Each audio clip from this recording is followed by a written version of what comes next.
Tabasco sauce is one of the most popular brands of hot sauce in the world. And while the recipe is a closely guarded secret, about 2 years ago I was in Europe where their labeling regulations are a little bit different than in the US. And I was in a grocery store and happened to pick up a bottle of Tabasco sauce. And I noticed that their label had the exact amount of pepper mash that's in there. So from there I was able to do a little bit of quick math and basically create a one-for-one exact copy of the Tabasco sauce recipe. And we created this. So this is our Tabasco sauce, which is pretty much an exact copy of Tabasco. So anyways, if you want to make your own copy of Tabasco sauce at home, then let's turn up the heat. So Tabasco uses a 6.6% pepper mash. So what that means is basically 6.6% of the weight of the peppers is salt. So we're going to be using 500 grams of red peppers. Now, these are red jalapenos because they were really cheap and available where I was at. If you want to be super authentic to the recipe, you'd use red Tabascos, but I didn't have those available, so we're using red jalapenos, which have a very similar flavor profile. So again, 500 grams of peppers, and then 6.6% of that weight is going to be 33 grams of salt.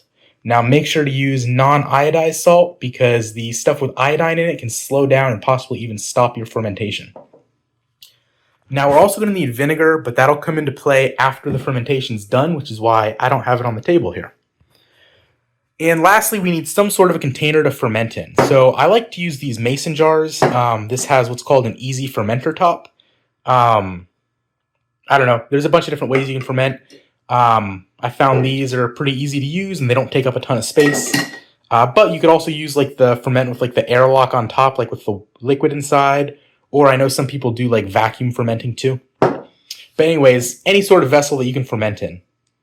So when it comes to actually making the sauce, it's super, super easy. We're going to take our peppers, put them into a blender.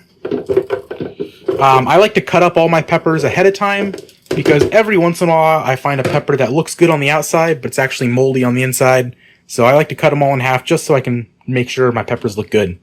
And then take your salt, and you're going to pour about 2/3 of that salt in. There we go. So save a little bit of it for afterwards. And put the lid on. And you're going to blend it until it looks pretty smooth. Now, real quick, we're going to stick our fermentation stuff into some boiling water, which this will basically help sanitize it and make sure we're not going to get any mold during our ferment. So it doesn't have to be super long, but stick it in for probably 4 or 5 minutes, and that'll get it nice and sanitized. So once your peppers are all blended up and it looks nice and smooth, simply take it and pour it into your fermenting container. Make sure not to spill any around the rim. If you do, definitely wipe it off pretty good so it doesn't get moldy. Now with your pepper mash all poured into the container, make sure you leave about 1.5 inches to 2 inches of space on the top because this may expand just a little bit.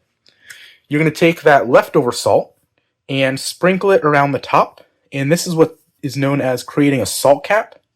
So basically what you're doing is making the top of your ferment extra salty. That way, as it's fermenting, that extra salty bit up top will help prevent a lot of the mold. And then as it ferments, that'll slowly kind of work its way into the mash and everything will equalize. But then from there, just go ahead and put your top on there. And we're going to let this ferment at room temperature for about 30 days. So after 30 days, once your ferment's done, we can go ahead and turn this into hot sauce. So Tabasco sauce, doing some quick math, we can find out that it is about 71% vinegar. So what we're going to do on a 500 gram, or I guess a little 533 gram pepper and salt mash, that's going to be about 1,300 grams of vinegar. So we're going to turn on our scale there, and then we're going to pour in our vinegar. So we're looking for 1,300 grams of vinegar, or 1.3 kilograms. All right, just a hair over, but that will be just about right there. So I don't have a blender that's big enough to do all of this all at once. So what I'm going to do is I'm going to do it in a couple batches. So I'm going to pour in probably about half of my pepper mash. There we go. Maybe a little more. Okay. Don't have to be perfect. And then roughly half of my vinegar.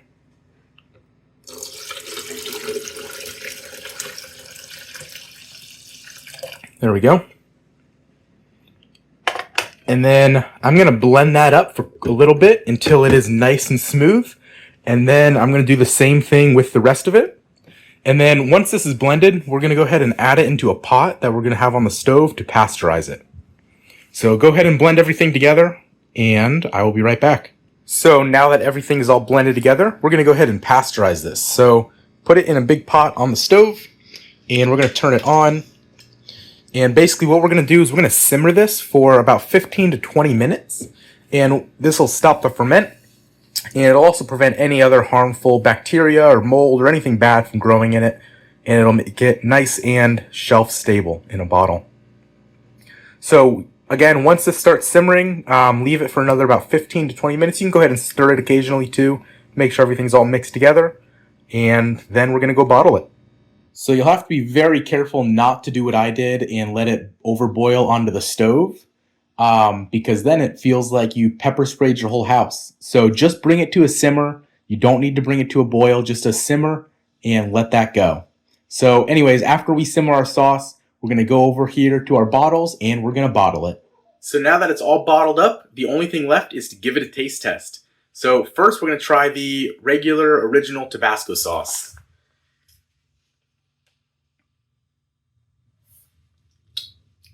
Yep, tastes just like Tabasco, just like you'd expect.